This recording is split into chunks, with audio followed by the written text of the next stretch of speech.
राम राम, जय Hind. Delhi police constable के exam आने वाले हैं, मतलब अभी भी 1-1.5 महीना है तुम्हारे पास।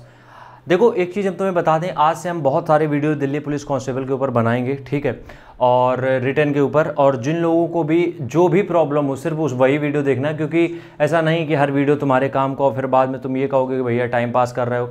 नहीं, बहुत से कमेंट मेरे पास आ चुके हैं दिल्ली पुलिस की वैकेंसी को लेके, तो जो भी डाउट है वो हम सेपरेट हर एक वीडियो में अलग अलग डिस्कस करेंगे।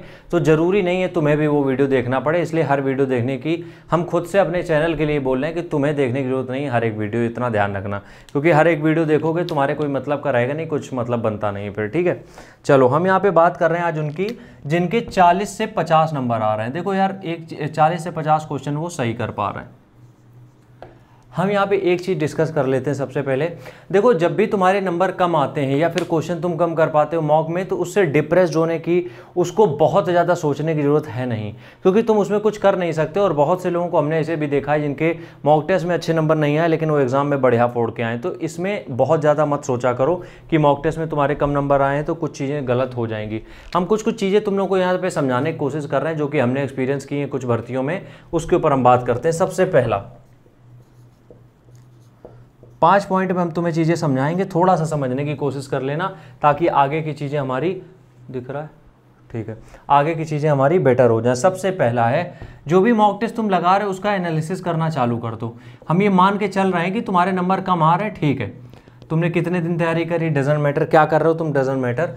यहाँ पे सिर्फ गलतियों से नहीं सीखना है, यहाँ पे सिर्फ गलतियों से नहीं सीखना है। यहाँ पे दिक्कत पता है क्या हो रही है? दिक्कत यार ये हो रही है, जो तुम तुक्के से क्वेश्चन सही कर देते हो तुम उसको भी सही मान लेते हो। देखो, एग्जाम में जब तुम तुक्का लगाओगे वो सही हो गया, वो तुम्हारी किस्मत है। लेकिन अगर तुम मॉक टेस्ट में या फिर घर पे जो पेपर टेस्ट दे रहे हो, अगर उसमें तुम तुक्के से सही कर रहे हो, वो तुम्हारी गलती ही है। इस चीज़ को थोड़ा सा एक्सेप्ट करो कि जो चीज़ें तुम घर पे कर रहे हो, मतलब घर पे कोई मॉक टेस्ट लगा रहे हो और वो गलत हो गया, उसका कोई क्वेश्चन मतलब सही था, तुमने तुक्के से तुम्हारा वो सही हुआ, तुम्हें आता नहीं था, तो वो गलत में ही गिना जाएगा, वो सही में नहीं गिना जाएगा। इसलिए घर पे जो चीज़ें कर रहे हो, अगर तुक्का मार रहे हो, उसको बहुत डिटेल से एनालिसिस करो और उसको भी ऐड करो वहाँ पे जहाँ पे तुम्हारे गलत वाले सेक्शन हैं। इस बात का ध्यान रखो। तो गलत वाला सेक्शन जो है, तुम क्या करते हो, सिर्फ वो क्वेश्चन पढ़ के उस क्वेश्चन का आंसर देख के चीज़ें हटा देते हो। नहीं, अगर वो किसी टॉपिक से आया है, हम मान लेते हैं वो दिल्ली सल्तनत से कोई क्वेश्चन आया जो तुम नहीं कर पाए, तो इसका मतलब ये है कि तुम्हें दिल्ली सल्तनत को पूरा रिवाइज करना पड़ेगा। और सबसे पहली बात तो ये है, जो भी मॉक टेस्ट में गलत होता है उसके पॉइंटर्स बनाने लगो, वो टॉपिक लिखने लगो, अलग से एक पेज बनाओ, जो भी तुम्हारे मॉक टेस्ट में गलत होते हैं उनको अलग अलग सेक्शन में लिखते रहो। मतलब एक खाली पेज लिया तुमने, एक पेज लिया, ठीक है, मॉक टेस्ट में तुम्हारे जो भी चीज़ें गलत हो रही हैं उसको यहाँ पे लिख दिया। दूसरा, ये गलत हुआ, यहाँ पे क्वेश्चन नहीं लिखना है, यहाँ पे टॉपिक लिखने, तुम्हें ये टॉपिक से गलत हो गया था, वो टॉपिक से, चाहे वो मैथ हो, चाहे इंग्लिश हो, चाहे रीजनिंग हो, कुछ भी हो, ठीक है। चलो, दूसरी चीज़, जनरल नॉलेज। जनरल नॉलेज के ऊपर कल हम दूसरा वीडियो लगाएंगे, देखना तुम। 50 मेन फंडा यहीं पे फंस जाता है। ये जो 50 चीज़ें लेके बैठे हैं भाई साहब जनरल नॉलेज की, यहीं से सबकी रैंक रुकती है, यहीं से चीज़ें गड़बड़ होती हैं, क्योंकि सबसे लेस हम ध्यान इस पे देते हैं। हमारा ध्यान रहता है मैथ और इंग्लिश पे ज़्यादातर, क्योंकि एसएससी में भी वही डिमांड होती है। अब तो एसएससी भी जीके की ऐसी तैसी कर दी है। तो मेरे कहने का मतलब ये है कि जब तुम जनरल नॉलेज पढ़ रहे हो, तो उसके तीनों सेक्शन पर ध्यान देने की ज़रूरत है। पहली बात है करंट अफेयर्स, दूसरा है स्टैटिक, ये दोनों कोर चीज़ें हैं। तो अगर तुम करंट अफेयर और स्टैटिक में नहीं घुस रहे हो सही से, तो चीज़ें तुम नहीं कर पाओगे। बाकी का तो 30-40% ही बचता है। तो सबसे पहले स्टैटिक जीके को उठाओ, देखो जाके कहाँ पे कौन कौन से टॉपिक पूछे गए स्टैटिक जीके के, उन टॉपिक्स को कवर करो आके, और फिर करंट अफेयर्स पूरा 1 साल का निकालो, उसको रिपीट करो 2 किताबों से। उसके बाद रिमेनिंग वाली चीज़, क्योंकि यहाँ पे चीज़ें अटक रही हैं, तो तुम्हें जनरल नॉलेज को फिर से 0 से शुरुआत करने की ज़रूरत है, ठीक है। तीसरा, अननेसेसरी।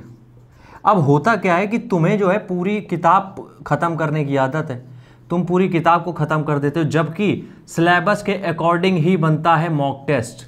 जो मॉक पेपर बनते हैं तुम्हारे, जो तुम्हें दिए जाते हैं ऑनलाइन किसी भी प्लेटफॉर्म पे, देखो एक चीज़ ये समझो, हमने शुरुआत में बोला था कि मॉक टेस्ट में कम नंबर आ रहे हैं, तो इसका मतलब ये नहीं कि तुम बिल्कुल बेकार हो, लेकिन उसका मतलब ये भी नहीं कि तुम बहुत अच्छे हो। इस चीज़ को भी थोड़ा ध्यान रखो, क्योंकि मॉक टेस्ट जो बना रहे हैं वो कोई आलतू फालतू लोग नहीं है, उनको सालों साल का एक्सपीरियंस है, और वो सिलेबस को ध्यान में रखते हुए भी, प्रीवियस ईयर को ध्यान में रखते हुए बनाते हैं। तो इसलिए सिलेबस को बहुत डिटेल से पढ़ा करो। हमने बार बार कहा है, तुम पूरी किताब खत्म करके रिवाइज नहीं कर सकते हो 6 बार, लेकिन सिलेबस के अकॉर्डिंग अगर सिलेक्टेड टॉपिक है तुम्हारे पास, उसको रिवाइज करने में प्रॉब्लम नहीं आएगी। ठीक है, चौथी चीज,